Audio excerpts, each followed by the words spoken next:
Has anyone in the class ever seen a real hookah? If you've seen one, have you ever smoked out of one? Hookah smoking is becoming more and more popular in the United States today. It is something I personally enjoy doing after a long day of work. I will start off by listing the supplies and then putting those supplies to use and loading your hookah bowl properly to avoid injuries such as second-degree burns to the throat. Let's start with the supplies.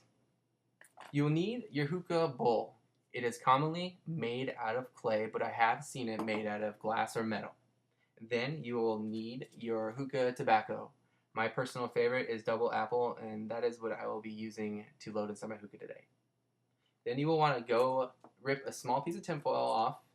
It doesn't need to be any kind of special tinfoil, just regular tinfoil. Lastly, you'll need your hookah coal. The hookah coal looks a lot like what you would use in your house barbecue, but these are specifically made for the hookah and safe to inhale. After we have all the supplies, let's go ahead and put them to use. I have read the instructions on how to load a hookah from a website called hookahshisha.com. You will need to take your hookah bowl,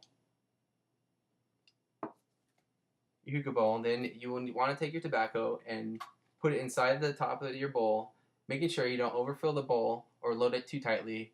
Doing both of these things will lessen the hookah experience for you. Then you would take your tin foil, place it on top of the bowl itself, squishing the sides to form the general shape of the hookah. After that, you will need to poke small holes in the top of your hookah, but make sure you don't poke them too big. It doesn't really matter how many holes you poke.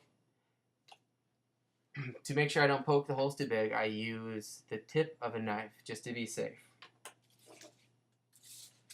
After you've loaded your hookah bowl, you will need to apply your coal.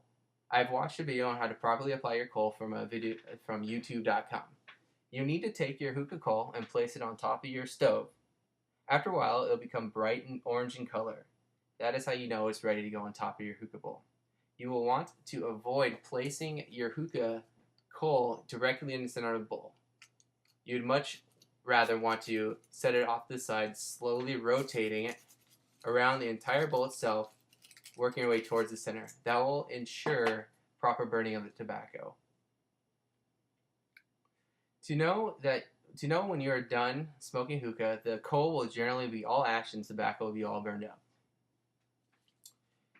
You have successfully loaded and smoked your hookah.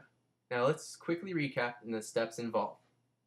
I have listed the supplies needed and how to take the supplies and put them to use. I've also given you instructions how to properly cook your hookah coal and place them on top of your bowl. If you follow these simple instructions, you will most likely get the best out of your hookah experience every time. Thank you for taking the time to hear me talk. Happy smoking.